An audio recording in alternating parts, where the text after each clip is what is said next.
Bjørns rabarberkompot. Vi koger vand og sukker, frugtfarve, op til en lage. Vi flækker en vaniljestang. Så skraber vi kornen ud.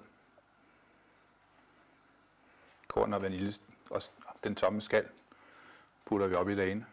Mens lagen koger, så kan man passende skære sine rabarber ud. Skære dem i cirka 5 cm stykker.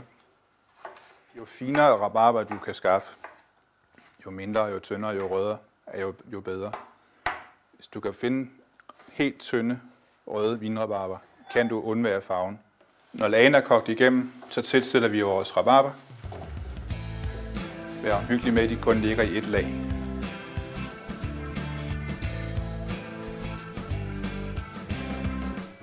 Nu er de knap møre, og så tager vi dem op og køler af.